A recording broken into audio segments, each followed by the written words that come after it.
At each annual conference session, we invite someone to be our teacher. The Indiana Conference is excited and grateful to be working alongside the Fuller Youth Institute, which turns research into practical resources to help make the church a place of intergenerational discipleship and the best place for young people to grow. We have the privilege of having with us Jake Mulder, who is the Assistant Chief of Leadership Formation at the Fuller Seminary, Senior Advisor for the Fuller Youth Institute, is completing a PhD focused on congregational leadership and change, and is the co-author of the book, Growing Young, that we will learn more about together.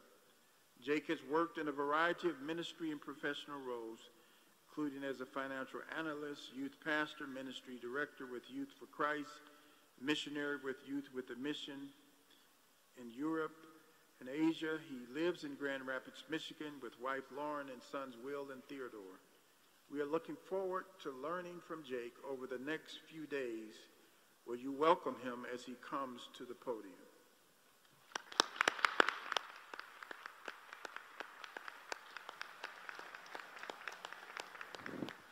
Thank you, Bishop. Hello, everyone. It's very good to be with you. I have been to a parent-teacher conference before, but I've never been to the Indiana Annual United Methodist Conference, and it's a lot more fun than I thought it would be. So we're already off to a great start. I feel like I'm on a bit of a reality show stage here. I feel like you're kind of the judges that are going to rate me over here. We've got a choir behind. You don't use the voting thing to rate how well you like the talk during the talk, do you? Okay, just making sure. I heard some people, oh, hey, great, we've got it. We are ready to go. Well, it is very good to be with you, and in the spirit of praying forward, I want to invite you to consider two different realities, two possibilities for what the future of your church can look like. One of those realities is that your church can grow old. If you're inclined toward this option, you are in luck, because chances are, if your churches are like many, you're either already there. If you're not already there, this is also the default option. Again, if you're inclined towards this, if you do nothing, your church will naturally grow older. It happens to our bodies, it happens to our buildings. That's option one. Option two is that it is possible for your church to grow young.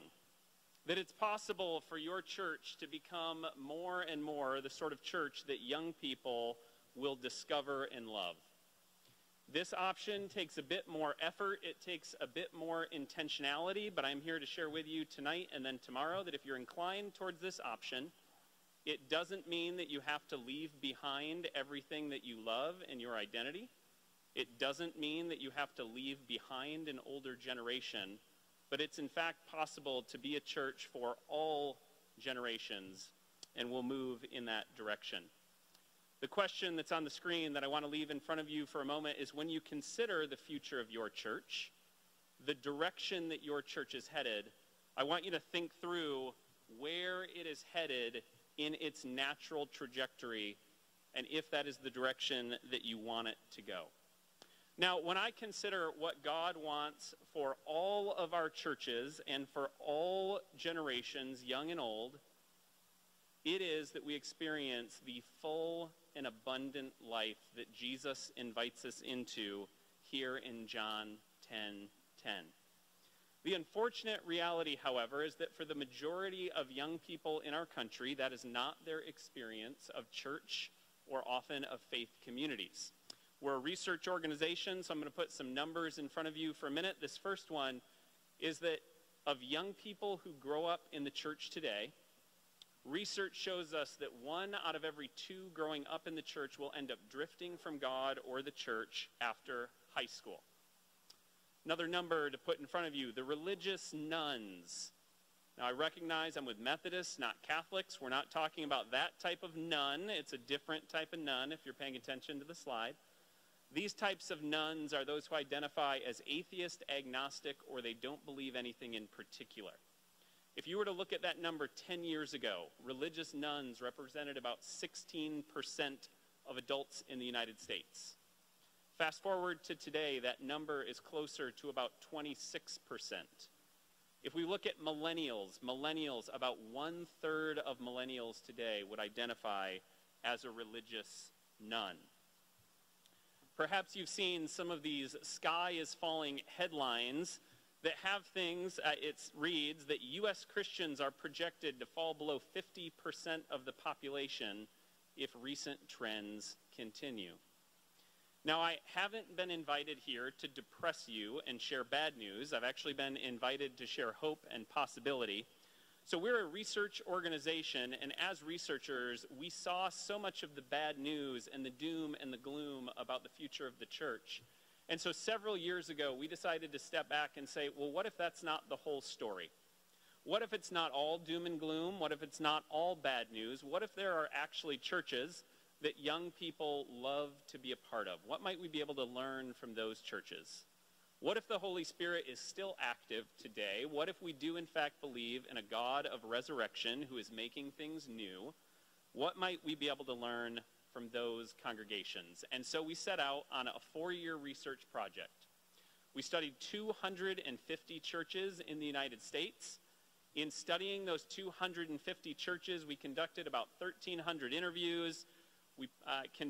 From those interviews, we generated about 10,000 pages of interview transcripts, and these were a wide diversity of churches. Half of those churches were not predominantly white.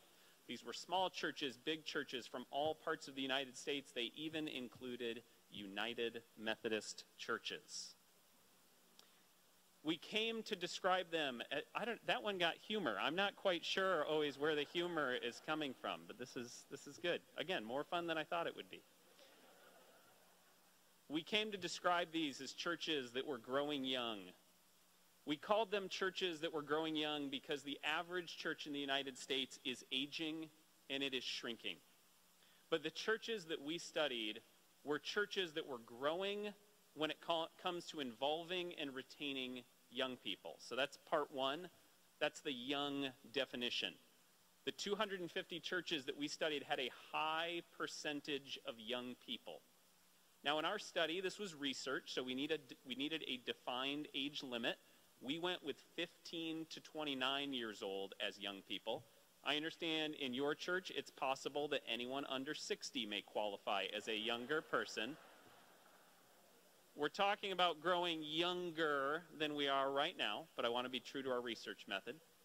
The second part of this definition is we were studying churches that were growing, and when we say growing, we mean that when there was the presence of young people and when this was done intentionally, when it was done strategically, when we didn't just cast an older generation aside and say, you don't matter anymore, now we exist for young people, when we focused on the intergenerational body of Christ, what we found was that having young people in the life of the church, that's not just good for young people, and it is good for all generations.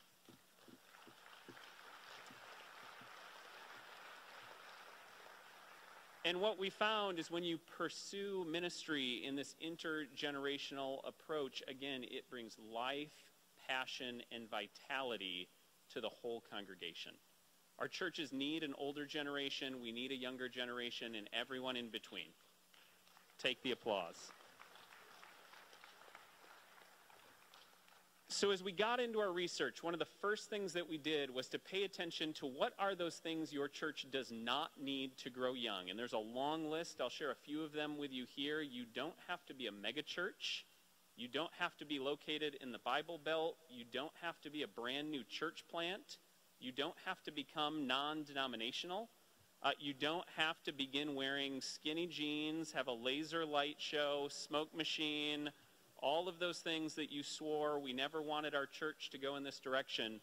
The good news here is there's a way to be authentically you and engage in the core identity of your church and not leave your values behind, but still be the sort of church that young people might want to be a part of.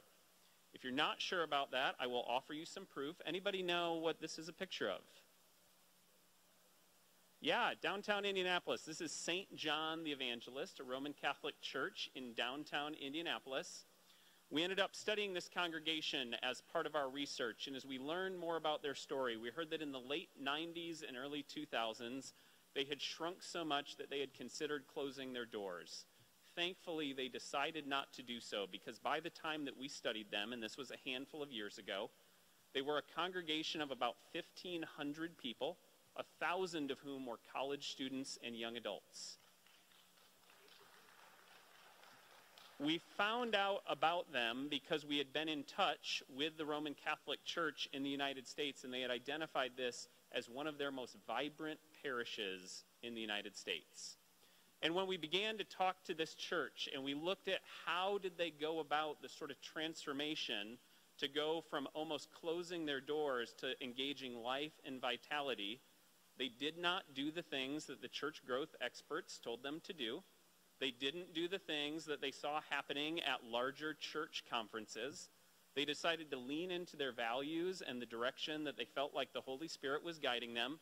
They leaned into the gospel of Jesus Christ, and guess who really wants to engage in the gospel of Jesus Christ? It's a lot of younger people. So what did this church and the 250 others that we studied do? They engaged in 6 main areas. We've come to call these the 6 core commitments. We call them the 6 core commitments because they are not fix your church overnight strategies. It's not primarily about pizza parties or lock-ins or anything that those of you who have done youth ministry in a previous generation have done. These 6 core commitments, they are part of the essence of the church. They're part of the culture of the church. Now, we have a diagram that pictures these 6. We call this the growing young wheel. The idea is that these things hold together. We need to be engaging these things in tandem. I know that's very small font, so I'm going to walk you through the 6 briefly, one by one, and then when I'm back tomorrow, we'll do a deep dive into a couple of them. Before I get to those 6, what I want to highlight is what is at the center of this diagram, and it is this. At the center of the diagram is what motivated these churches was the idea of being a Jesus-centered community. And having this order correct is very important because what we see is many churches would like to have more young people, so they focus primarily on getting more young people.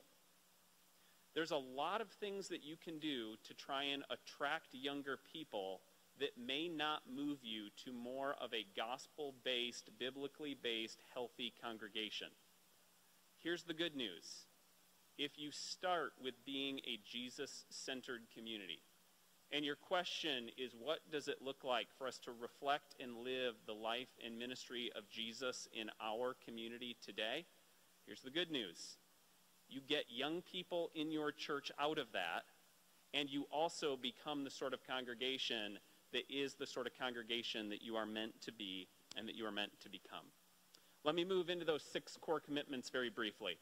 The first one is keychain leadership. The key takeaway that we saw here was that these churches that were engaging young people well, they didn't push young people to the side. They didn't say you'll have a voice at some point when you get older. They invited young people into meaningful roles and meaningful decision-making here and now. One of the key takeaways from these churches is what they recognize is that when young people have a sense of agency, when young people can use their gifts and voice in the church, well, guess what? They tend to stick around because they think that church is for them, not just for a different generation. I'm going to tell you some fun stories about that one tomorrow. The second core commitment that we discovered is these churches know how to empathize with today's young people. Now, we have a picture of a shoe on that image because empathy in this sense is that these churches, they knew how to step into young people's shoes. They could see the world how young people were seeing it. They could feel how young people were feeling. In diagram form, here's part of the reason why that is an important reality. Many of us in this room grew up in a world that is pictured by this line on the screen. Now, this is an oversimplification, as any picture is, but what happens is on the left side, at some point you're in high school. After high school, you go into college. If you don't go into college, you get a job. After getting a job, you get married. after getting married, you have kids. Now, the key phrase here is after that. Because in a previous generation, there was a bit more of an expectation for how society was meant to flow. First you did this, then you did this, then you did this. Most of our churches today were built for a world and a group of people that experienced the world that looked a little bit more like that.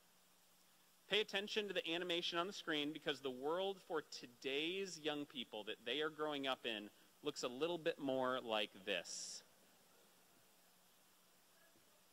Now let's go back to the previous slide. If you are a younger person and you are participating in a church that is designed for this world, but the world that you're experiencing looks like this world, you might love Jesus, you might even love Christian community, but you start to feel like the programming and the structures and the way the whole thing was designed was not quite designed for you. That's the reality that many of our young people are experiencing today. They don't intend to turn their backs on church or Christian community, but many of themselves find something that they're experiencing, a form of Christian community that was not designed for the world that they are experiencing. The third area is we found that the churches that are thriving with younger people, they're focused on taking Jesus' message seriously. We heard from so many young people who said, my church is so focused on politics, or so focused on the type of songs that we sing, or so focused on the carpet color. I wish that they could be so focused on Jesus.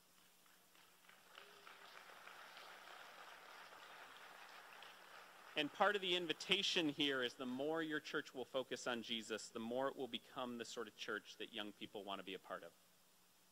This next area that we discovered is that young people want to be part of a warm community. When we asked younger people, teenagers and young adults, what's the sort of church that you want to be a part of? They said, I want to be a part of a church that's like family. Now, oftentimes that was part of a church where they could have that community with peers. There was church after church after church. When we asked these young people, what do you love so much about this church? They would point to someone in their 60s or 70s or 80s who had invested in them consistently. And it was that love and support that they were looking for. Two more here, and then I'll tell you a quick story, and then I will wrap up. The fifth core commitment is that these churches prioritize young people everywhere.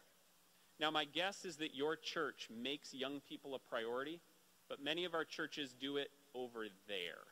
The adults are doing church here. The younger people do church over there. We make them a priority, but not throughout the life of the whole church.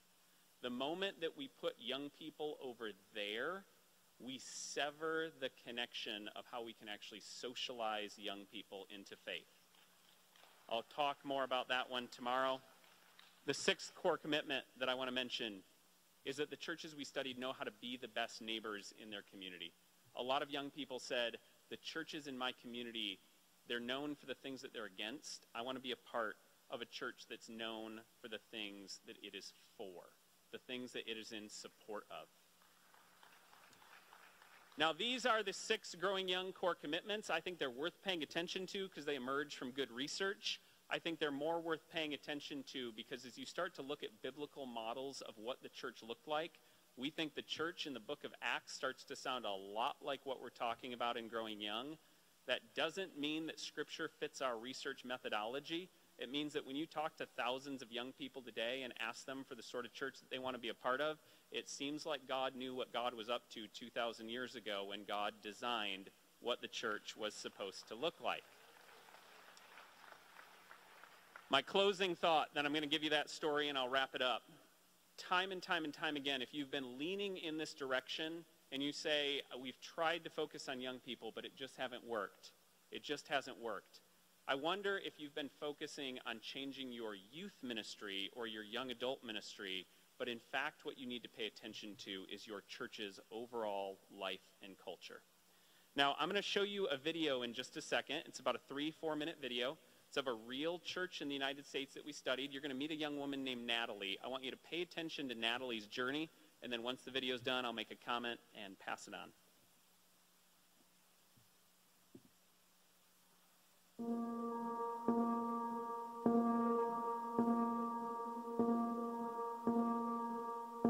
Discipleship was not a word that I heard growing up. No one said, oh, I disciple so-and-so. We just kind of did it. The Lord was pushing me to step out and essentially started learning the message of discipleship. Kind of felt like a burning bush experience where the Lord was like, it's time to start passing that on. So the next question is like, oh, well, great. To who? My family had come to fellowship when I was in the 7th grade, and they put me in a youth group. And I didn't like youth group because at an old church, I was the only black kid in my youth group. I didn't want to feel singled out. I had the worst attitude. I didn't want to be there. We were all in this tiny room, 4 middle school, high school girls, and I barely know any of them. I thought, all right, there could be a divine appointment in this room.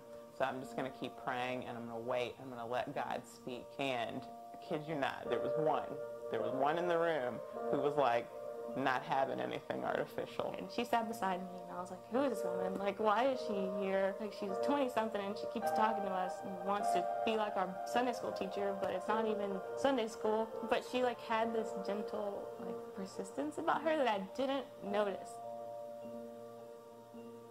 That night, I just started dreaming of this young girl. Sometimes we were going on walks. Sometimes we were going on runs. Sometimes we were sitting around at a table, and I thought, okay, I'm going to ask her to coffee because 13-year-olds like coffee. I was 13, 14, didn't drink coffee. I was like, I mean, I guess. I don't have nothing else to do. Are you going to pick me up?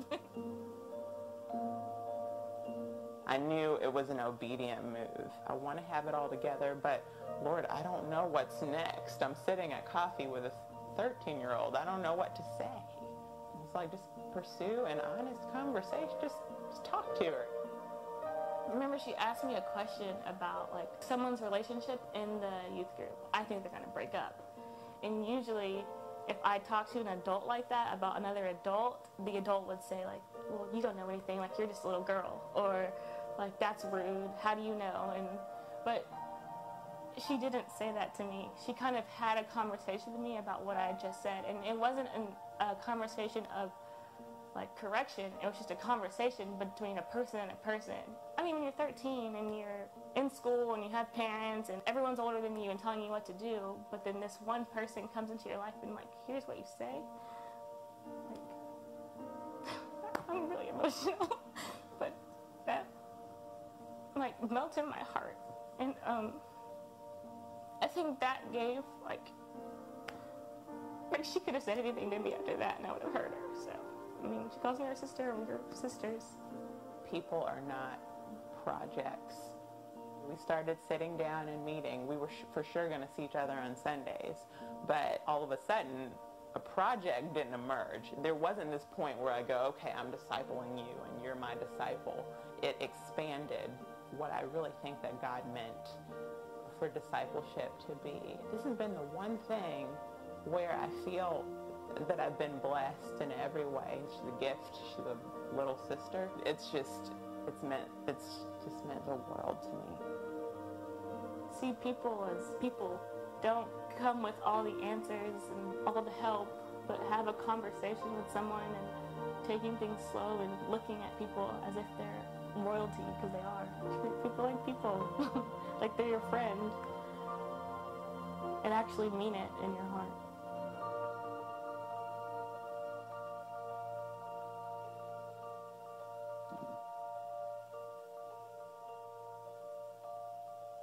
My guess is that many of us are in this room today because there is some person at some point in our life that demonstrated the love of Jesus to us, that walked with us, who showed us what God was like. If we're going to transform the future of the church, we can't just outsource this work to one youth leader who's going to do that in multiple kids' lives. This is the work of the overall church.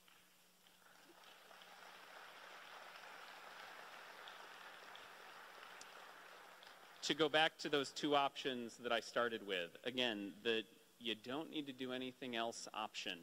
Your church will grow old if you let it move in that direction. It will happen naturally. If you want your church to grow young, it is possible. You don't have to betray your identity and who you are. If you are intentional, if you are strategic, you can move in that direction. So thank you. It's been great to be with you, and I'll be back tomorrow morning. Thanks, Emily, and good morning to everyone. When I walked in, I thought this is a really great little thing that you get as you come in, but it made me wonder for next year if a stress ball might be included as the logo item. Just idea. No, it's very good to be back with you, and this is part of what makes you Methodists. You've got the methodical approach, so very good, and it's good to be here.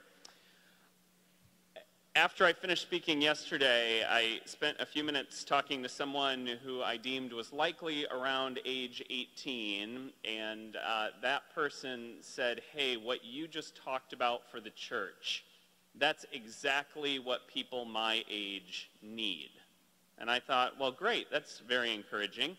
But then a little bit later, as I was walking out around the ice cream time, I talked to someone else who I would guess was maybe around the age of 80, who said, hey, that talk that you just gave about the church, that feels like exactly what people my age need in the church.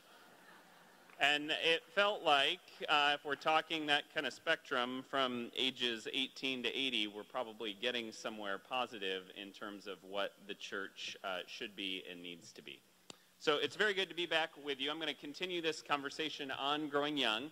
And to recap for those who weren't here last night, or a refresh for those who ate a little too much ice cream last night, the high level that we're talking about here is that you really have two options for the future of your church. One of those is that your church can grow older.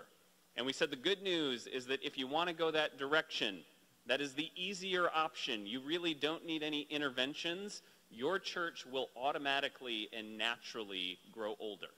That happens to our bodies, it happens to our buildings. But another option is that your church can actually grow young. That takes intentionality, it takes strategy, but you can become a church that young people will discover and love, but not just a church that is for young people, meaning that it throws out older generations or says we don't care about you. You can in fact become a church for all generations.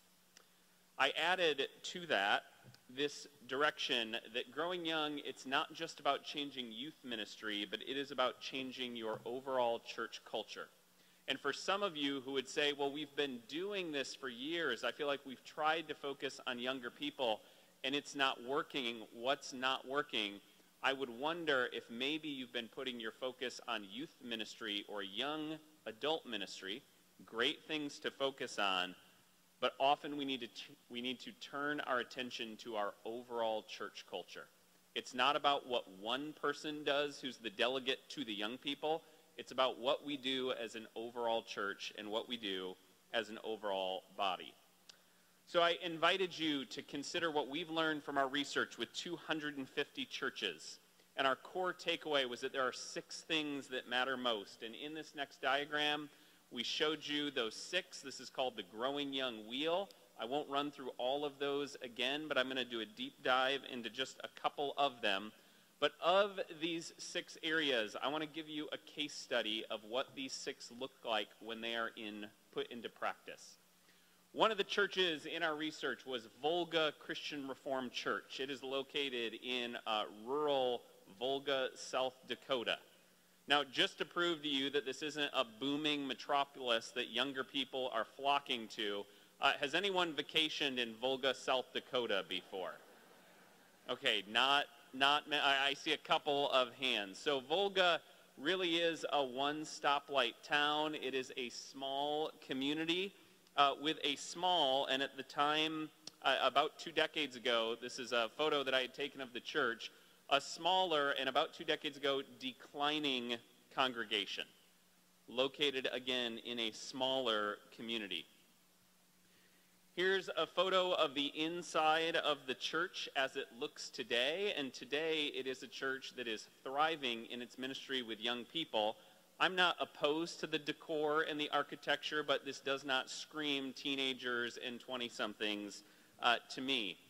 Well, in the life of the church, along came Vonda Bjorklund. Vonda had grown up in this church. She was part of the older age cohort in the congregation. But Vonda was also the volunteer youth leader in the church. And Vonda really saw that their church was not the hospitable, nurturing place that it needed to be for younger generations. And so Vonda decided to guide the church forward on what it might look like to be a church for all generations, but especially a church that welcomed younger people into its life and witness. Here are a few of the things that Vonda did to put this into practice. And again, just to locate clearly the timeline on this, Vonda had not read our book. She hadn't learned these principles from us. This is 15, 20 years ago before we had done any of this work. So the first thing that Vonda did is she looked for chances to help different generations connect with each other. Vonda realized that most older people were not tripping over themselves to get into awkward one-on-one conversations with teenagers. So Vonda started something called Bridge Sundays. That meant that any month that there was a fifth Sunday of the month, there was a shared potluck together, and the younger people in the church had a platform where they could share some updates on what's happening in their life. Now, I know about these potlucks because I happened to attend one of the potlucks in the church, and there was as many potato salads and other types of salad that you can imagine in a Midwest church potluck. Vonda did other things. She had a 90-year-old friend named Trudy who was part of the congregation. And Vonda thought, well, I'll take Trudy golfing with the 4 or 5 teenagers who are part of the youth group. Vonda thought that this would be a good idea. The teenagers were not so convinced. They wondered if Trudy would in fact be able to walk all 9 holes on the golf course. Well, they got to the 3rd hole, and Trudy had about a 30-foot putt. And again, the teenagers are thinking, I'm not even sure Trudy can hit the ball 30 feet. But Trudy nailed that 30-foot putt. And the teenagers went nuts, and they thought that Trudy was pretty cool after that.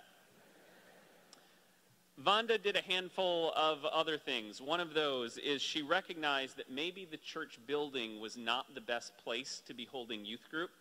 So Vonda was looking at what resources they had in the church, and she thought, well, we've got a lot of older people who enjoy hosting and preparing food.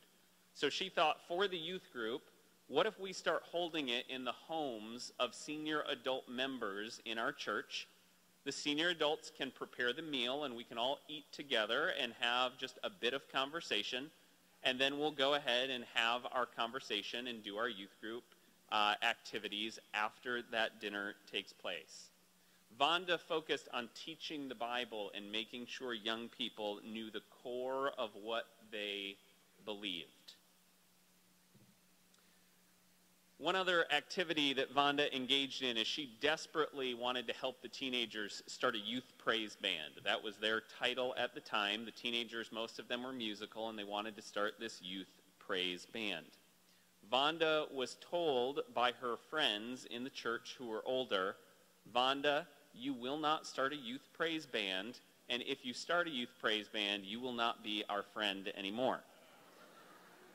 Now, at issue was that the teenagers were not allowed to have their guitars and drums in the upstairs area of the church, which is where they met for Sunday worship. The basement, however, was open to whatever Vonda wanted to do.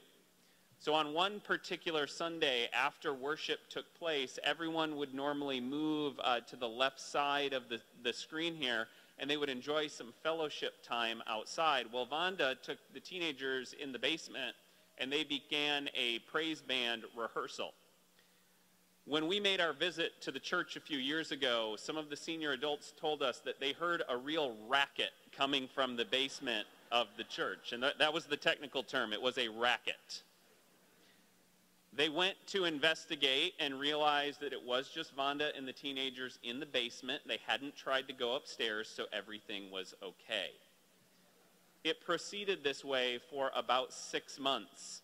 People got so used to the teenagers rehearsing in the basement after Sunday worship, and they got used to it and saw that the teenagers were improving, that at one point they decided to invite the teenagers to play for a song in the main worship service upstairs on Sunday morning. So change was happening slowly. Well, where things really began to come to a head in a positive way is the pastor of the church decided to host a prayer meeting one evening. And he had invited Vonda and the teenagers to attend. And the senior pastor had seen the growth that had taken place in the teenagers. So he asked for prayer requests. And as those prayer requests came in, mostly from senior adults, he asked the teenagers in the church to pray for those things.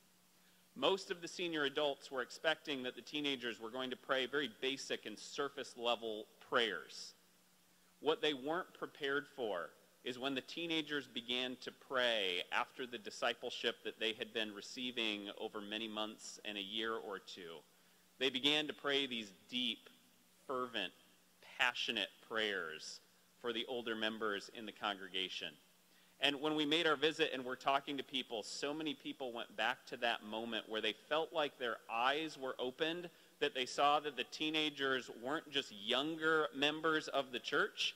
They were, in fact, full members of the church who could contribute to the direction and life of the church.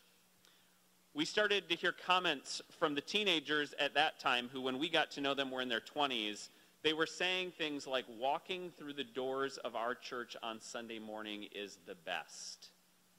Another teenager that we talked to said, I feel like I have 20 grandparents in this church. They were the IT youth group in town. Now, there was only one other youth group in town, so it wasn't much of a competition. But Volga Christian Reformed Church moved to a church that was declining and struggling, to a church that had life and had vitality and had a future. That change did not happen overnight. It took place over time. But one of the things we saw instinctively that Vonda possessed is she knew this wasn't just about changing the youth ministry. It was, in fact, changing the overall life and culture of the church, helping every member of the church see that they had a role to play in the formation of younger people in the church. So there's the case study. I want to do a quick deep dive on this first core commitment we talked about of keychain leadership. So first of all, we realized that when it came to these core commitments, there are a lot of myths that are present out there in churches, a lot of things we assume that we need to do.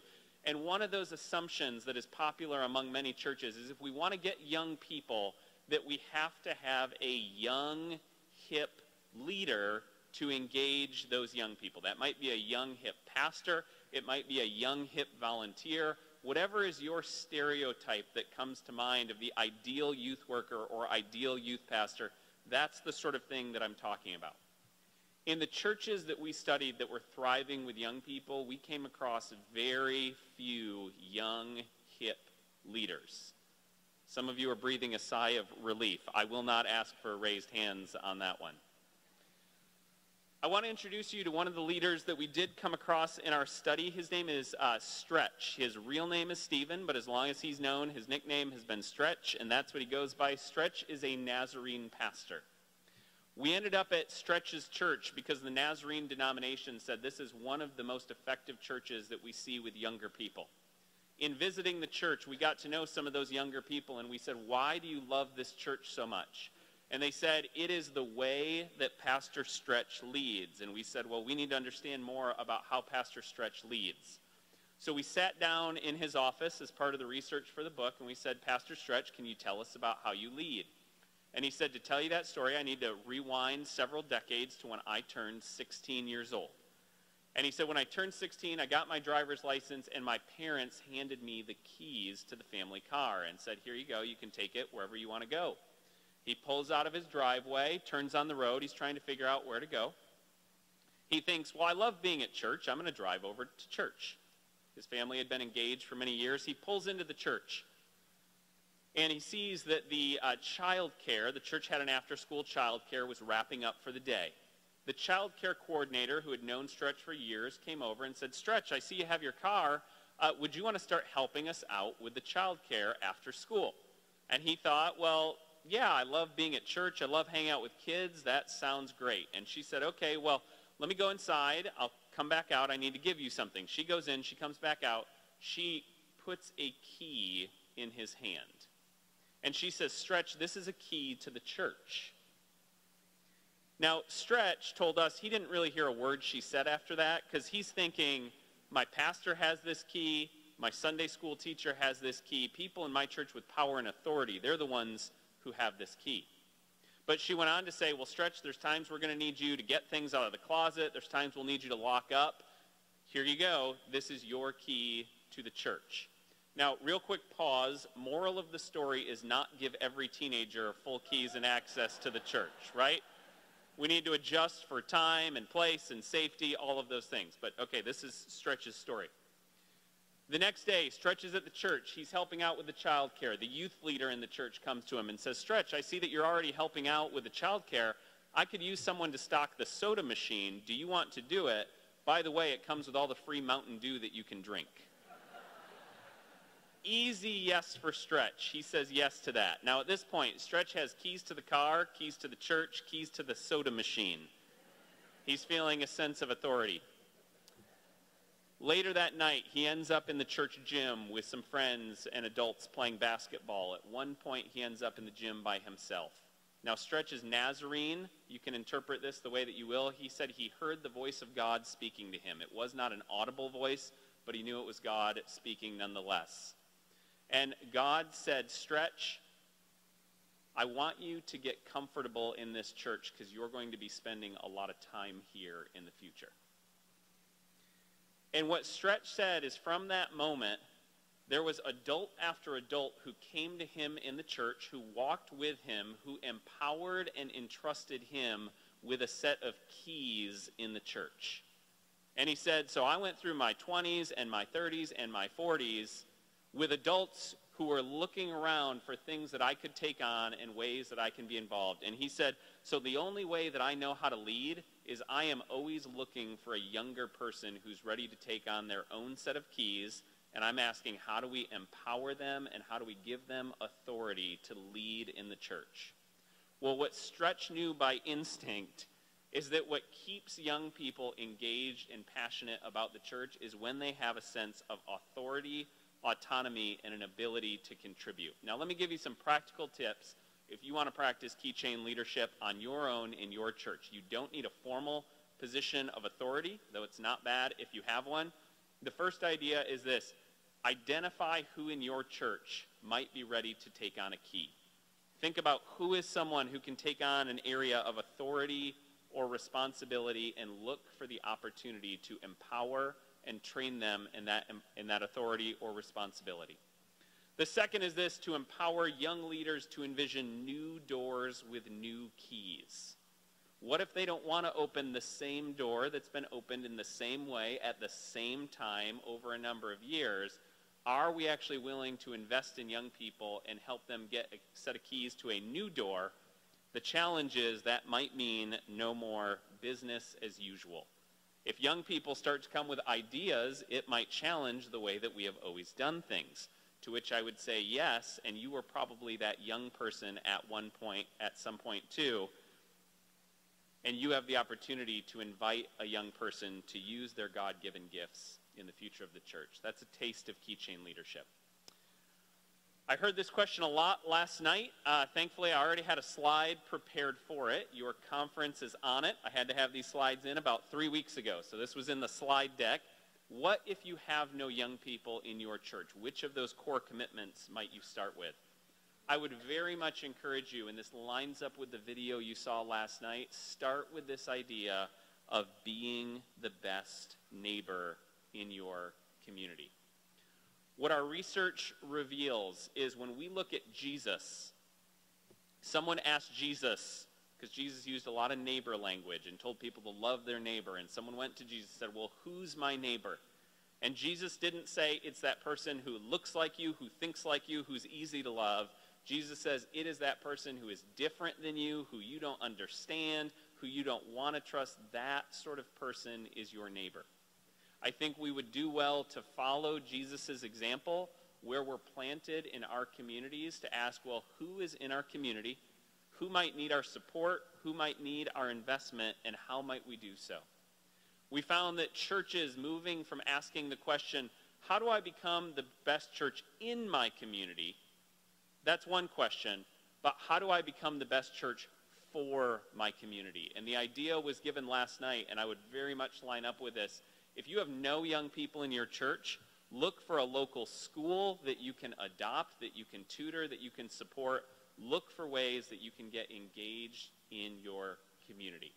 That's being the best neighbors in your community.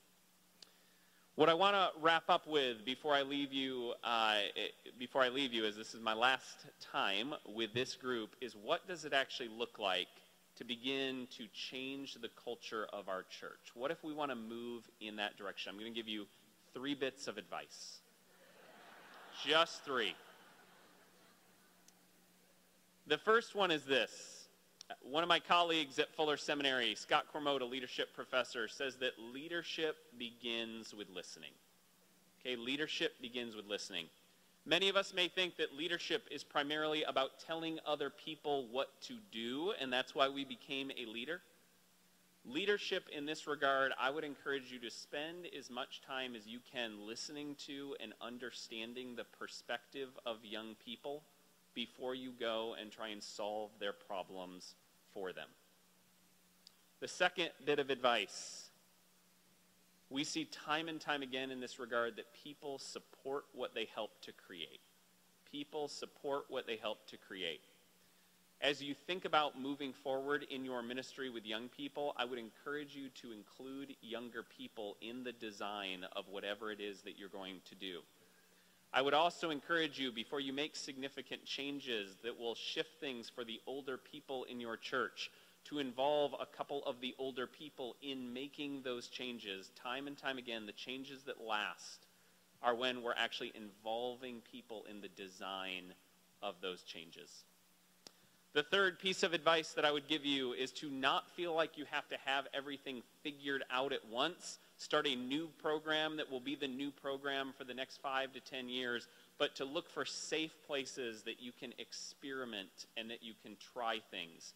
We're in a fast-moving, fast-changing world, and it often requires us to try many things that may not go well to find the thing that is going to go well.